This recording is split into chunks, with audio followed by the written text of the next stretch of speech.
very much. Okay, thank you very much indeed for inviting me. Yes, for uh, uh, discussing about the uh, strike of oil workers in Iran. As you know, today is just 1 month that contract oil workers strike has been started in 19th of June. And it is the most extensive industrial action to date in all lifetime of Islamic Republic. And it is called by a body that is named Coordination Council of Oil Industry in the Industries Contract Worker and Advocacy Group for Contract Oil Workers. The first statement of Coordination Council has defined about 12 uh, points that 10 of them are very important. I think many of you have already seen these demands that Yasmina has translated from Persian to English. But what I must say about these 10 points, 12 points, there are very, very important. They are starting from immediate demands of contract workers in oil industry that is the same demands of all Iranian contract workers. For example, immediate wage increase, immediate payment of arrears or standing wages, and timely payment of wages, 10 days leave for every 20 days of work. It is a special demand of oil workers because they are working in very, very hard condition in the south of Iran, mainly in the under temperature of 50 centigrade or more, and in very hazardous conditions. So, and they are, while working, they are living in dormitories, separated from their families, so they need to go to see their family every month and at least 10 days. But now it is 20, they work 27 days and they have 3 or 4 days free. So in this short time, they cannot go see their families, and it has very, very consequences in their family life and everything. So it is a special demand of oil workers. But the other point, abolition of temporary work contractors and agencies, it is a general demand of all contract workers of Iran. Job security and open-ended employment contracts, as well as ban on dismissal of workers, is same. Provision of safety equipment in companies, as well as adequate cooling and heating devices and air condition system. The last year in Iran, in 1 year, 1,200 workers died in labor accidents. And in oil industry, every month, at least 10 workers are dying from labor accidents. So it is a very, very important demand because their contractors, they don't provide any safety safety provisions that the workers need to work in, for example, 13-meter high uh, uh, work installation and other very hazardous uh, situation. But when we are going, when we are seeing the another demands, for example, immediate repeal of slave laws of special economic zones of free ones, economic zones. In economic zones, there are slavery. There are no labor law. And so the people, the workers, uh, they could be the contract companies, they can dismiss the workers in one day, and really the work condition is very, very worse. Abolition of security control in companies. The oil industry is the most important industry of Iranian society, unfortunately. Uh, and it is very strategic importance for Islamic Republic.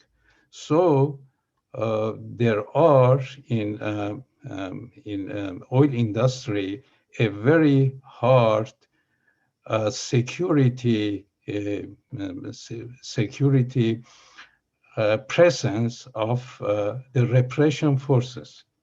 For example, there are 40,000 full-time security jobs in oil industry for controlling the workers, and it is really a hard dictatorship in this industry. Freedom of assembly and protest, and meeting the requirement of our official college in colleagues in oil and gas industry. But the most important, I think, point is the realization of fundamental rights of social security, free treatment, and education for all.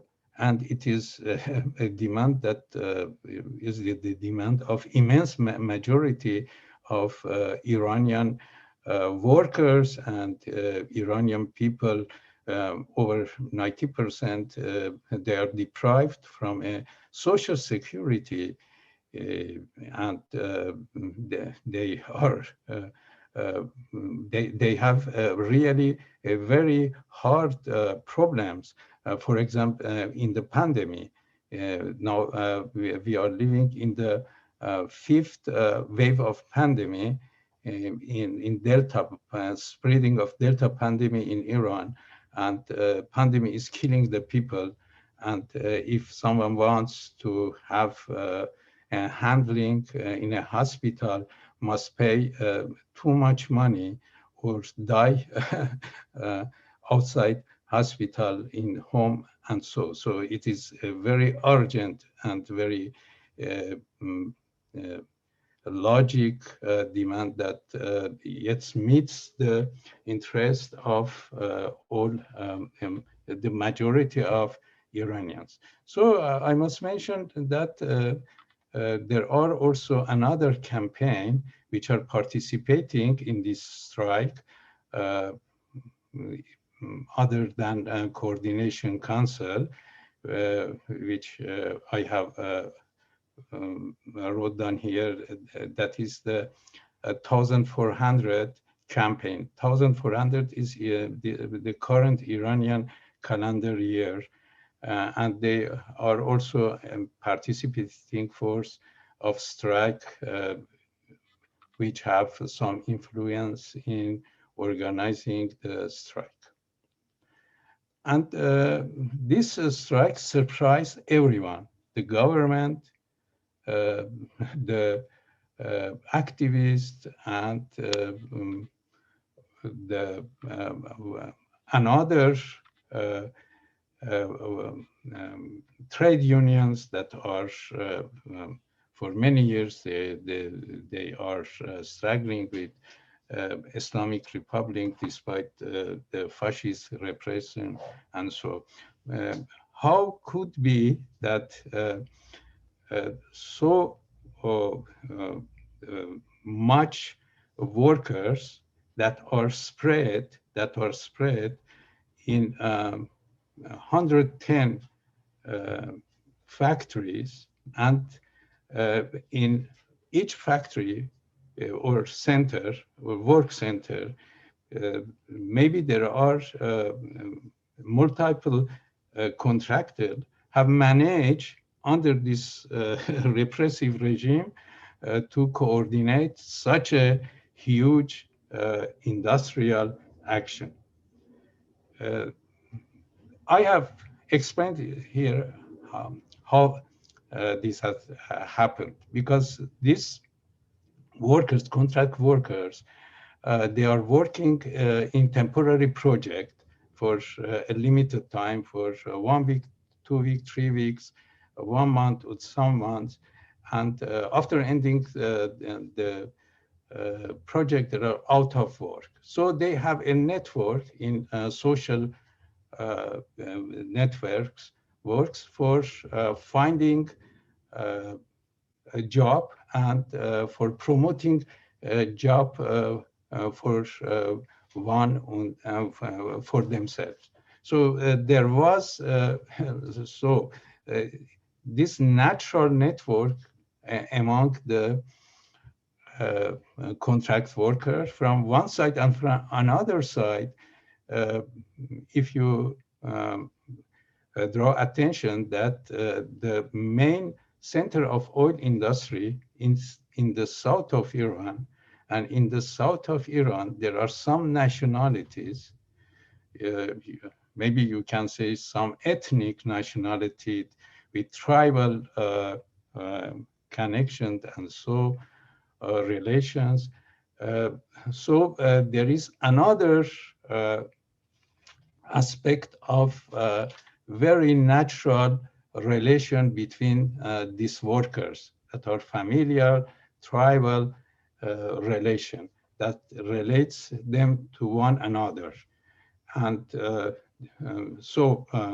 it is some sort, as one of the activists said, who is now one of the leaders of this strike, said, it is some type of trade union, but very private and very special trade union that we know each other and we know for a long time, and so we can network with another, with each other, and so coordinate this action, as they have made in last year. In they have the contract workers also have made a strike, but it was not so widespread as this strike. But the strike had some effect. I will explain later. And actual state of strike. The strike had started from 30 to 40 gas installation, refineries, and petrochemical plants, and now it had spread to at least 117 oil and gas installation and refineries in 17 provinces. Yesterday, one of the activists said it is now between 113 to 150 centers that have joined to strike. And the number of workers that are participating also increased from 60,000 to 100,000. Maybe there is not an accurate number, but some activists who are very active in this strike, they say it is at least 60,000, but day to day there are some workers that are joining to the strike, to the strike action, and the strike is spreading. And the Coordination Council has issued 8 statements and has set a minimum demands in 7 statements, which consists, I will say, the one problem that many worker activists say, and even the government and the other repressive forces of are asking, they say, oh, guys, okay, you have some demands that we understand it, but you don't have any representative. Why do not choose a representative and that represents your strike, your demands, and so on? But they have said, they are answering that, yes, we just now, we don't want to represent anyone that represent us, because we don't know that what could happen with our representatives, because in all lifetime of Islamic republics, the activists and the leaders of trade unions and worker movements have been arrested, tortured, and there are always, when they are not in prison, they are under inspection and so on. So they say, okay, that comes a day when the government says, okay, we are accepting some of your demands, then we will choose and we will send our representative. And as you see, there are 3 or 4 main demands that they have set as the minimum demand of this strike. Wage increase based on the different level of skilled workers. No worker should be paid less than 20 million tons, 20 million tons. I don't think it is not right. It is about, I think, 450 or 450 euros, some like that. There should be permanent work contracts and job security, and the wage should be paid on time. 20 days work and 10 days off with full payment of wage, and the working environment should be safe, and also substantial improvement in the condition of workers' dormitories, restrooms, and bathrooms, and allocation of food, and etc.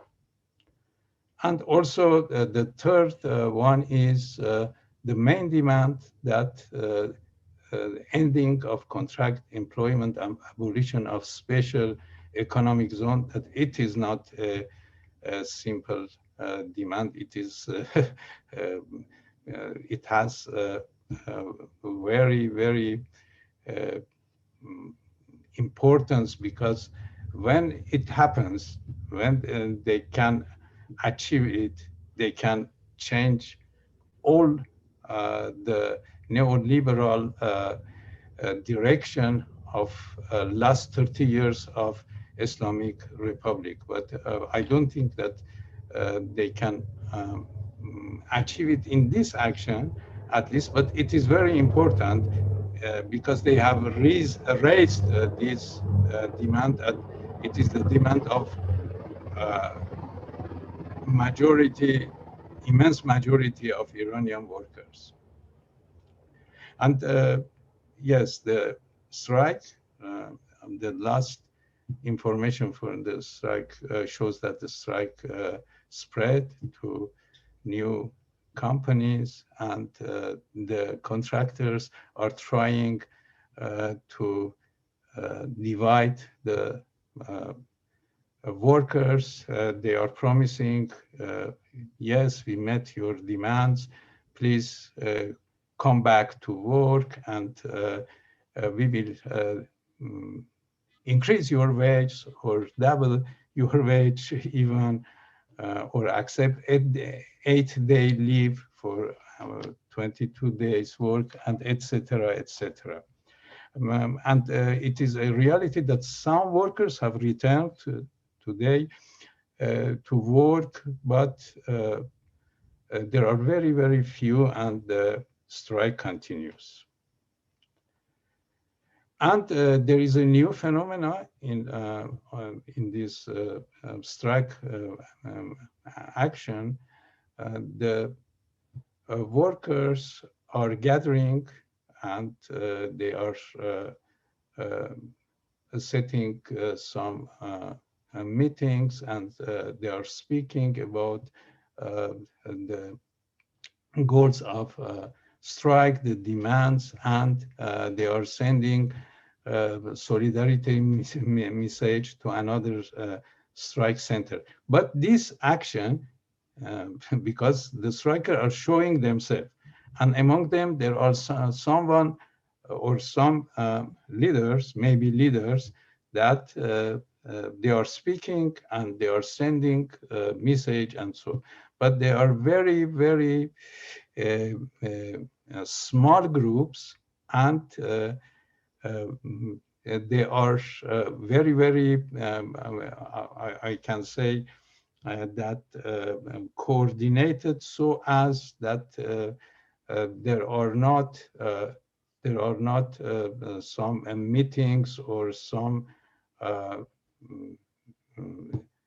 you can say street action, because they have said we don't go to street action because we have seen that in uprisings in of last uprisings in 3 years ago or 2 years ago, how the government have suppressed the people, and so we stay at home or at the dormitory, and you cannot suppress us because we are contract workers. Okay, yet we use the contract workers and say we don't want to work because we don't have a official contract, and so we don't have any duty in working, so we can, as it works hire and fire, so we don't want, we are going out of work. So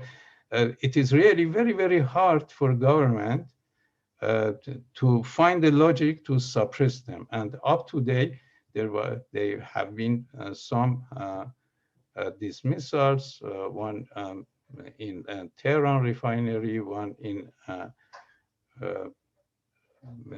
some petrochemical centers, but they have not used up to date any force against the workers, because there is so huge industrial action that they cannot bring the force where they can bring it. They are spread in 17 provinces and in many, many, many companies. Okay, why this time the strike is so strong? there are three reasons that this time this strike is so powerful and so strong. Because if you uh, take draw attention to the how the works go on in oil industry, in projects especially, there are two arms of implementing the projects. One is the operational section that consists of technicians, tradesmen as scaffolders, fitters, welders, and electricians. And another arm or another sector is headquarters or office part of managing the project, which consists of supervisor, radiographer, coordinators, and project managers. Last year, in the strike of last year, the strike had started and remained only in operational section, and the participation was about 2,000.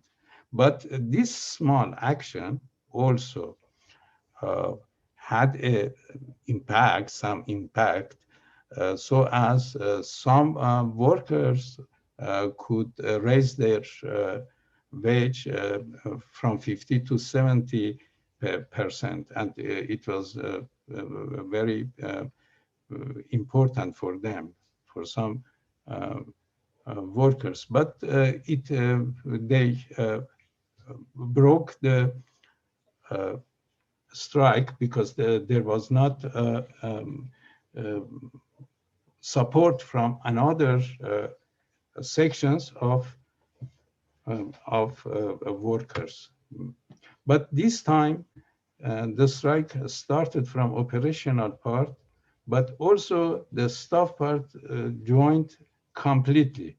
And it is very interesting and amazing how the staff workers in contract companies have so thoroughly joined to strike, and it has astonished the contractor.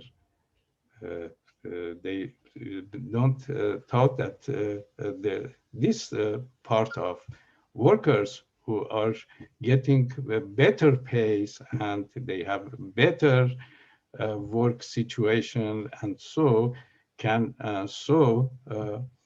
participate in this strike action.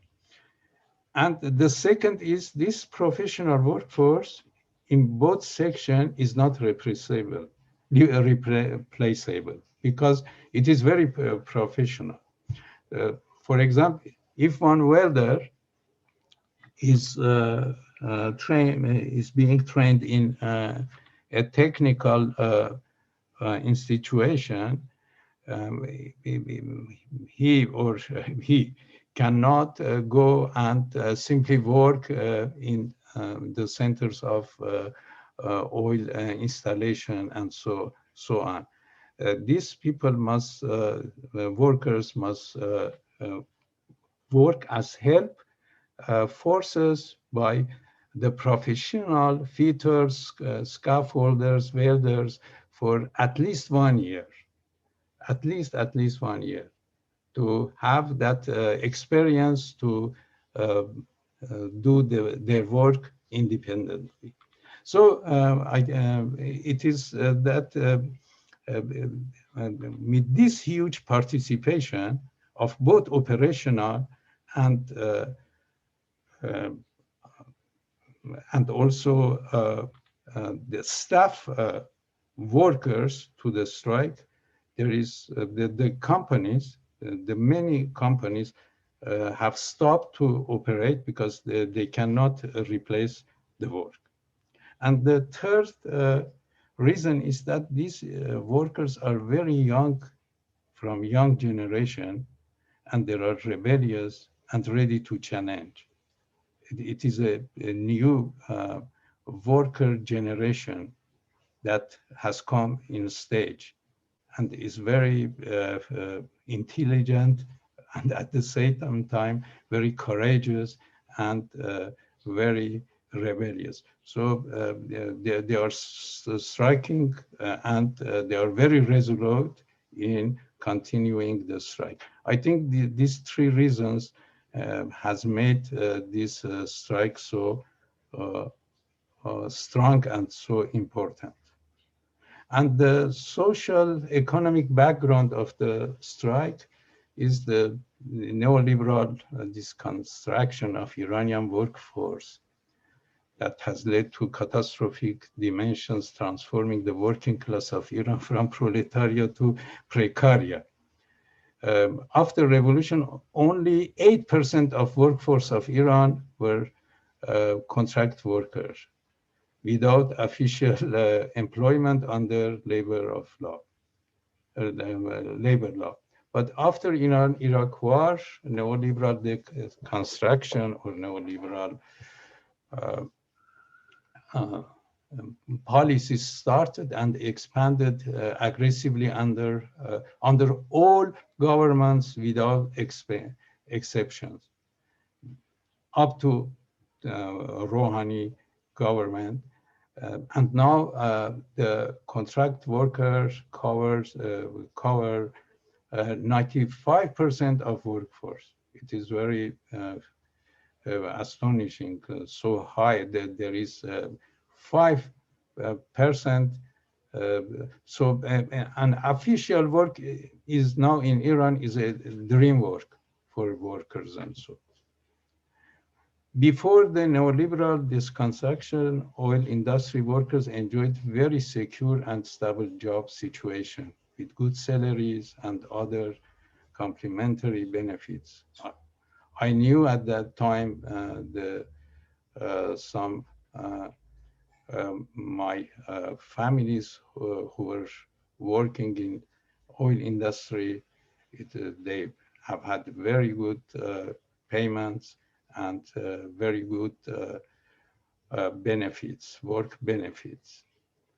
But Khatami, after winning presidential election, launched the outsourcing of oil industry workforce by choosing Bijan Namdar Zangane as his petroleum minister. And as I said before, Zangane, there was not a contract workforce in oil company. But during the first term of Bijan Zangane as president of Ministry of Oil, the law on downsizing the government was promulgated under the name of Code 23. I don't know, it is 23 or 21. The law modeled on the new management system, which was first implemented in the government of Margaret Thatcher in Britain. According to this model, the duty of government is to govern and regulate, not to own and run enterprises and businesses. As a result, all service jobs outsourced to private sector and removed from the government. Yes, this model was considered after United Kingdom, US, Japan, and European countries, in Iran, it implemented since 76. Zangane, first of all, stopped hiring of new forces and personnel to replace the retirees, and at the same time engage contract companies to implement the new project to develop and expand oil industry.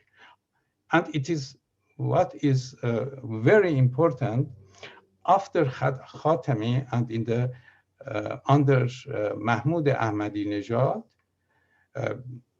he nominated one of the commanders of Revolutionary Guard, Sepah Pastaran, Rostam Qasemi, as oil minister.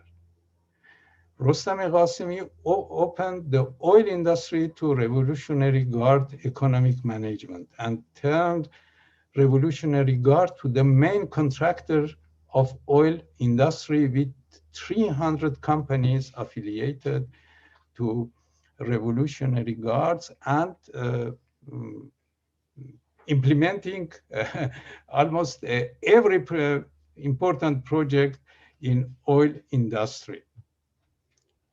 The important point is that after the main contractor or the Revolutionary Guard institution, the between the main contractor and operational contractor who implement the project, there are at least 5 levels of instructors who only subcontract the project and squeeze huge amount of money without having any operational engagement. One study shows that every level, when subtracts the project to the level under it, makes 20 milliard tomans money without any engagement and having any participation in the real work. So we see the result of this neoliberal the construction of Iranian workforce in oil industry. So there is a table here. You see the type of employment, time of employment, employer. Official employees, the time of employment, it is some it have some mixed this table, but I can yet tell you what is what. The official employees, now we have 220,000 total workforce in all branches of oil industry, that the petroleum branch, gas branch, refineries, and petrochemical factories. So 220,000. From then, 64,000 are employed directly by oil company, and they have official contracts. So they have everything, they are well paid, and they have secure job, and etc. Another contract is the special employee contract. What is special employee contract? The contract is limited to 10 years, but it is renewable. And there are 840 people or workers with this contract. They are near their payment, and the benefits are near the official employees, but the job security of official employees are much more guaranteed, but their job must be renewed every 10 years. So there is some problem with the job security. But the third level of contracts of a national oil company is the 1-year contract employees. That consists 34,000 people or workforce. So every year they must demand the renewation of their contract, and almost there is a renewable, but their payments varies, and their benefits is not comparable with official and even with special employees. There is a huge difference between them, and they are also protesting, and they want to have a status of special contract or official contract, but they have not managed to do that because the oil ministers and especially the Namdar Zangane, which is the current petroleum minister, they are opposing this change. They are keeping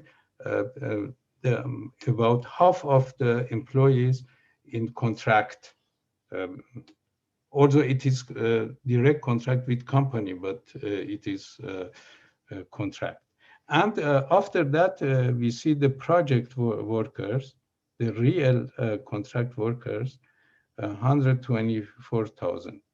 So if we evaluate this, what has happened after 30 years to Iranian workforce in the best branch of Iran industry, a branch that was a dream work for every Iranian worker to get some job in this industry. We see only 28% of them have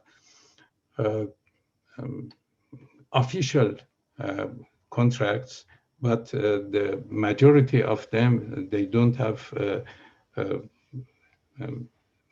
stable or secure contracts, and especially the majority of them, the 124,000 of them are the contract workers, and these workers are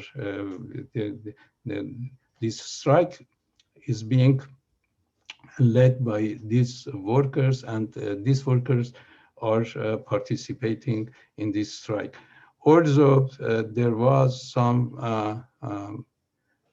promises that the official workers and also the workers that are under national Iranian oil company would join the strike, but it has not happened. And unfortunately, the government have promised them to meet their demands, and so separated the official official workers from project workers. And official workers have very important role in oil industry, because the extraction, refinery in oil and gas section and distribution is in this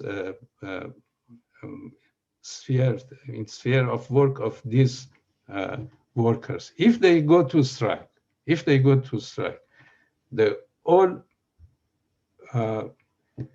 industry of Iran will stop, and the people, they don't get benzene, they don't get gas, and so, and the country will go, the whole country will stop. So they have very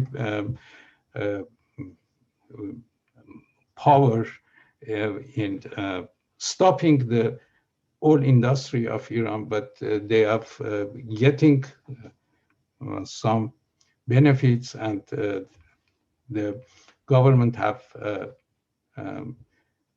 separated them from the another workers, the project workers. So I am going to the another point, the unique importance of current strike, the context of general crisis and big picture. The unique importance of this strike is not only confined to the dimension of this most extensive industrial action to date, but much more important is the event that this strike, with its demands, with its platform, had set a nationwide new agenda for ending contract work, their agencies and companies, replacing with secure jobs from the immediate demands to freedom, assembly, and protest, and comprehensive social security. So we see the this strike has set nationwide this agenda and has, I think, has changed the balance of forces. And now, with the power of working class, we are going or we are living in another area of the struggle of Iranian people against the fascist Islamic regime. So it is very important. And as I explained, these demands, this platform is what the immense majority, the 90% majority of Iranians are spoken about.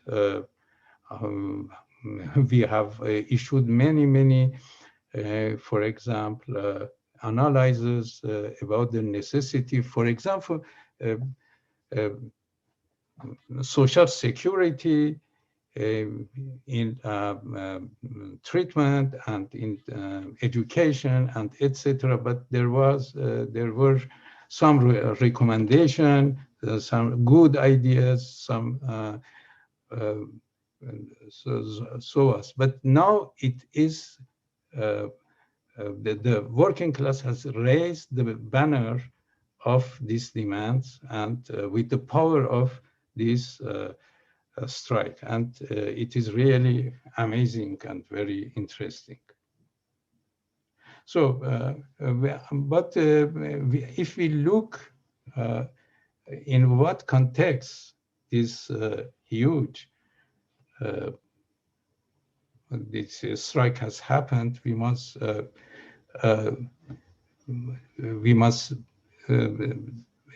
draw our attention that in last 3 years we witnessed some turning points that changed the political situation deeply.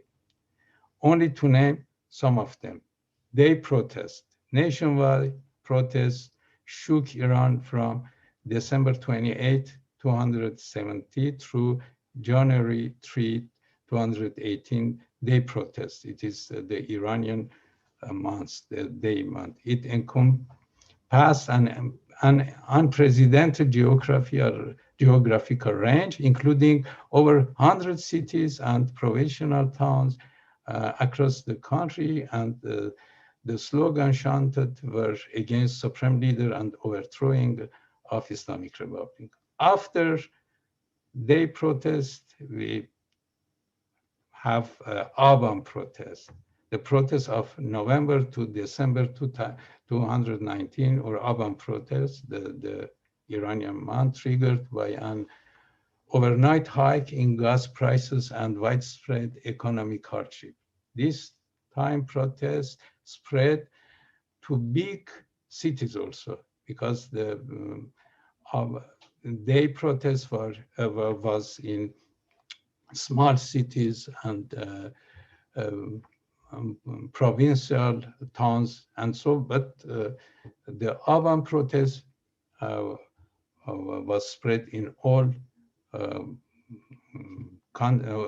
cities, especially in Tehran, the capital, and the center of provinces everywhere. And at least 100, at least I say 500 people were killed, 2,000 wounded, and 7,000 arrested during the government crackdown.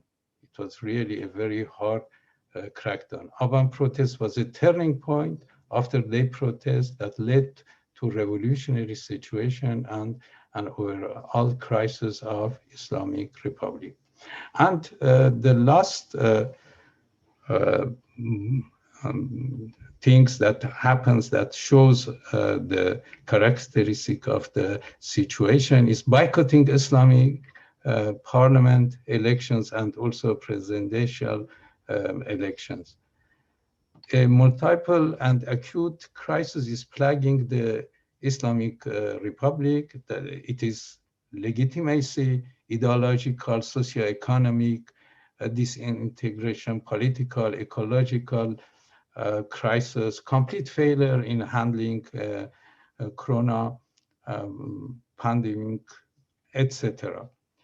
In the context of this multiple crisis, the last parliament election showed the lowest turnout in the parliamentary election in the history of Islamic Republic. The people boycotted it in majority. Presidential election also was accompanied by a far-reaching boycott of Iranian people. Both elections shows that the state has taken a clear and decisive step toward the final homogenization of the power structure, whose main purpose is to focus on confronting the danger of revolution from below. The danger of revolution from below. Therefore, it is not accidental that the strike started just the next day of the presidential election, which was itself a huge act of resistance and challenge against Islamic Republic.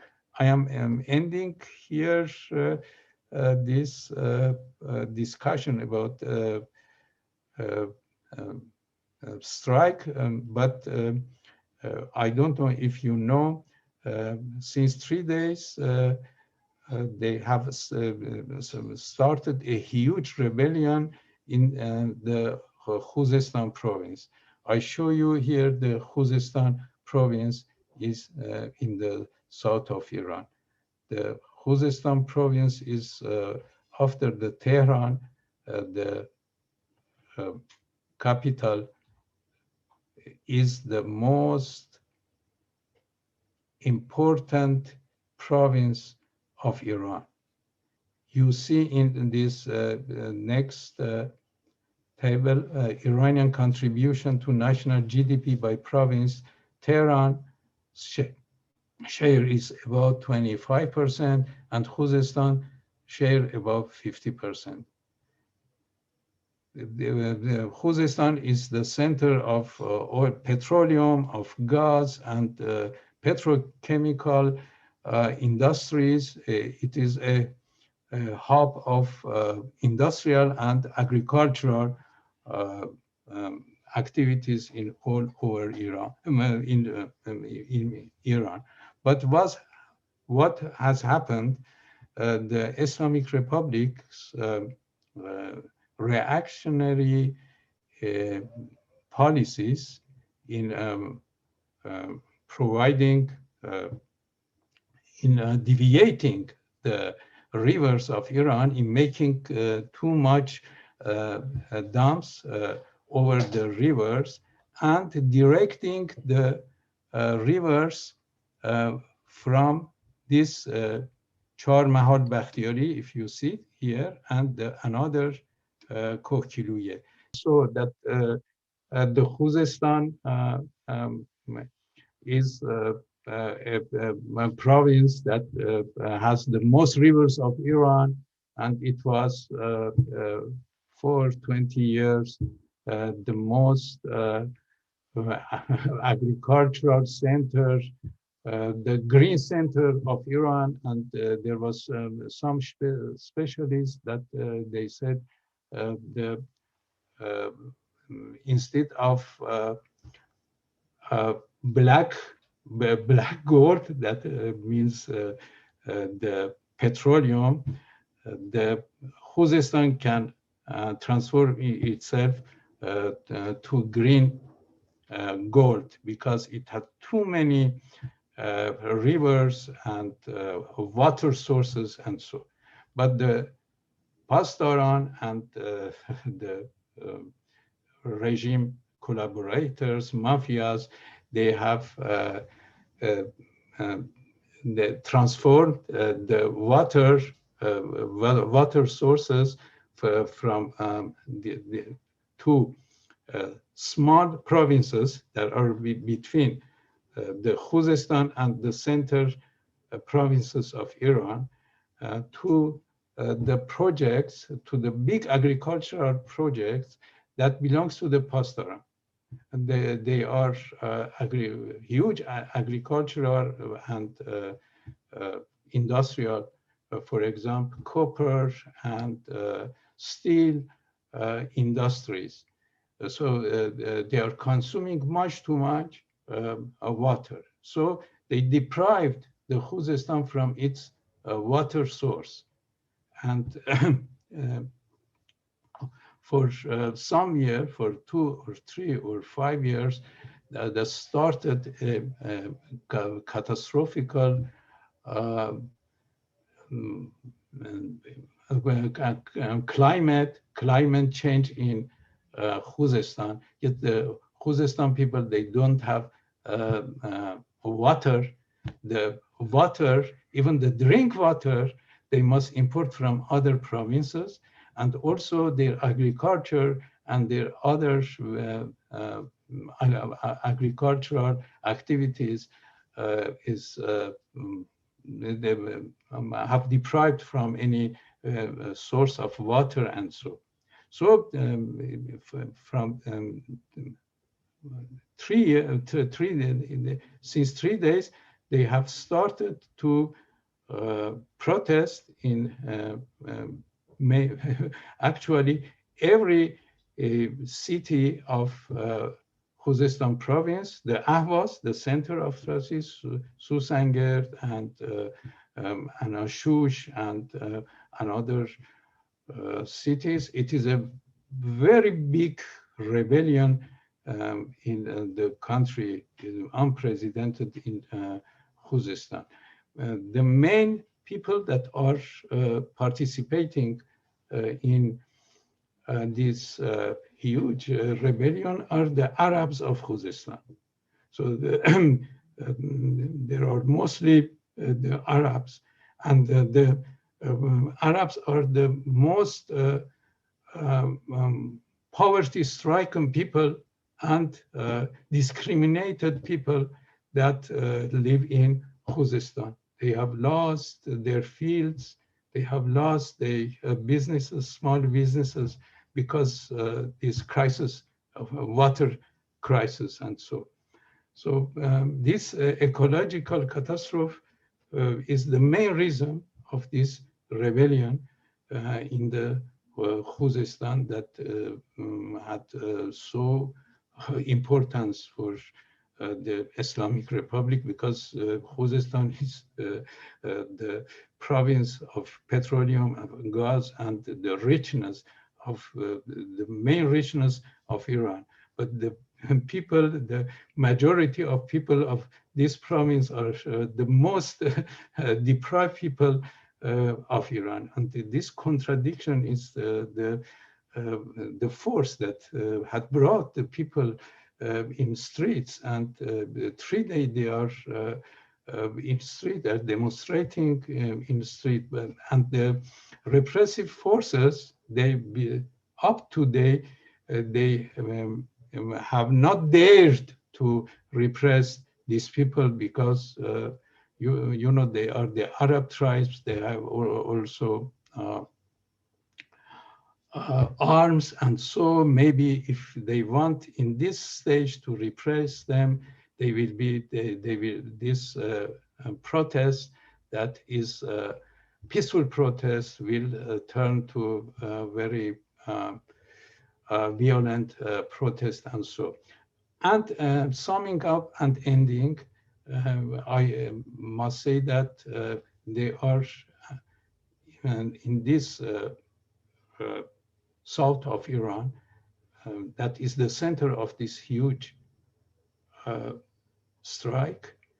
We have also an ecological crisis also, and we have also a national problem, discrimination, brutal national discrimination, and the intersection of these three, the workers' demand for better life, the people's demand for ending the climate and catastrophic ecological catastrophe, and also the Arab peoples of the province to end these discriminations.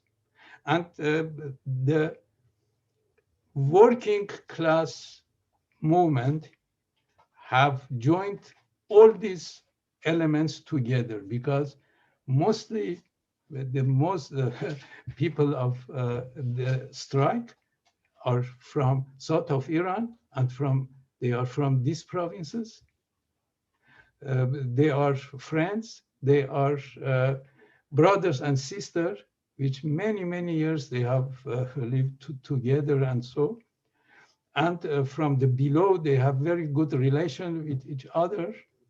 And so the ecological catastrophe has consequences for all of them. And now they see that who is the reason of this catastrophe, this discrimination, ecological catastrophe, and so.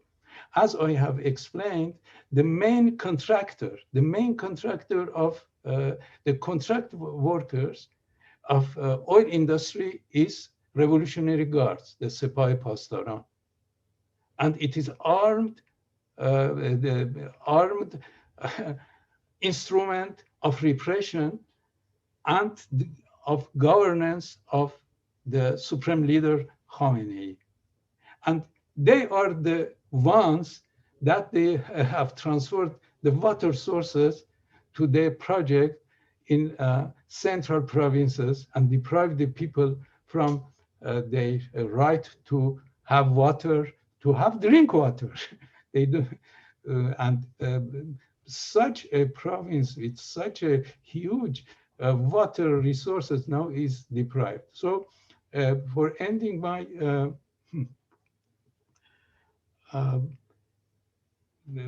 for summing up, for ending, I only say that now, as I explained, we are going from one uprising to another uprising for the huge act of boycotting the elections of parliament, of presidential elections, and from this huge action, industrial workers' action to uprising of people of Khuzestan, and so. And we are so this shows that there is a revolutionary situation in Iran. As yesterday, one of the strike activists said in one clubhouse rooms, said, "I see." He said, "His strike." One of the workers that is participating in the strike in south of Iran, he said, "I see this strike, this huge strike, and I am very glad. This strike has surprised me, and I see the rebellion of Khuzestan people, and I think the last day of Islamic Republic is coming. I think the last days of Islamic Republic is coming." But the problem is, what is the role of the left in Iran, and what can the left can do? It is the topic of another discussion that we must, if necessary, we must speak about. Thank you very much for listening.